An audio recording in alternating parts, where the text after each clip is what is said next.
This one is from Mari. I'm an INFP and would like some advice on how to enjoy talking to and spending time with my parents. My mom is ISFJ and my dad is ISTJ. With my dad, I always have a hard time coming up with something to talk about, which makes my inner 10-year-old nervous. With my mom, it's easier, but I get so bored talking to her. It's all censor talk. And whenever I try to talk about something that interests me, they either misunderstand or go blank for a second before returning to censor talk. It's like I can't find common ground with them, and all I can do is adapt to their way of talk, which doesn't give me anything. Do you have any suggestions? Okay, so yeah, a couple of suggestions there. Number one, get good at censor talk and embrace it for what it is, because if that's all they can do, at least they're still wanting to connect with you.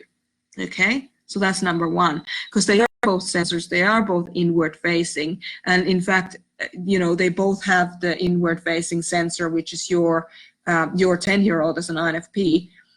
They have a lot of capacity as introverts and as censors to be subjective with their censor talk, which means that they will get you to they'll get you to talk about things that are important to them in the sensory world, whether it's out there in the world or whether it's inside of them in the, you know, the inward facing sensor.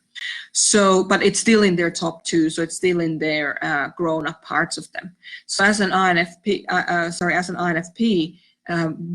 you know, that's your inner 10-year-old is the inward facing sensor. So you are required to be in your inner 10-year-old if you want to connect with them in order to do so. Now, that's not sustainable for prolonged periods of time. So something like half an hour a day is actually about as much as or half an hour at a time is about as much as your 10-year-old can do at any given time. So having that space there where you recognize that you can do half an hour sensory talk and that's it, then that's a perfect first step.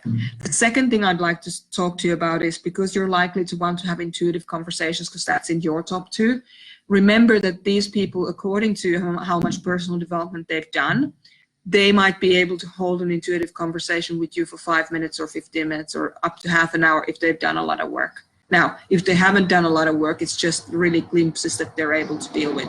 So my question to you is, what kind of relationship do you want to have with these people? Do you want to have a relationship with them that's that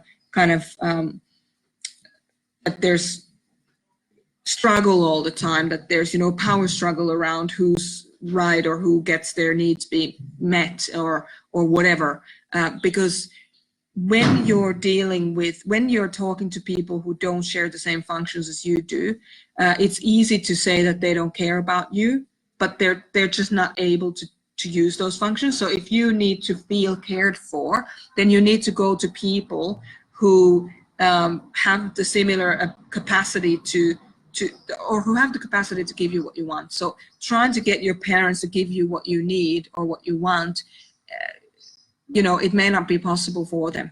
And if you can accept that, then you're going to have a lot of these, you know, you're going to struggle with this a lot. Knowing and understanding that them caring about you is not the same thing as them being able to do this for you is going to take you a long way, because they care about you. They're just different people to you. So my question to you now is, what can you take away from this video? What can you take away from this answer and implement in your relationship with your parents?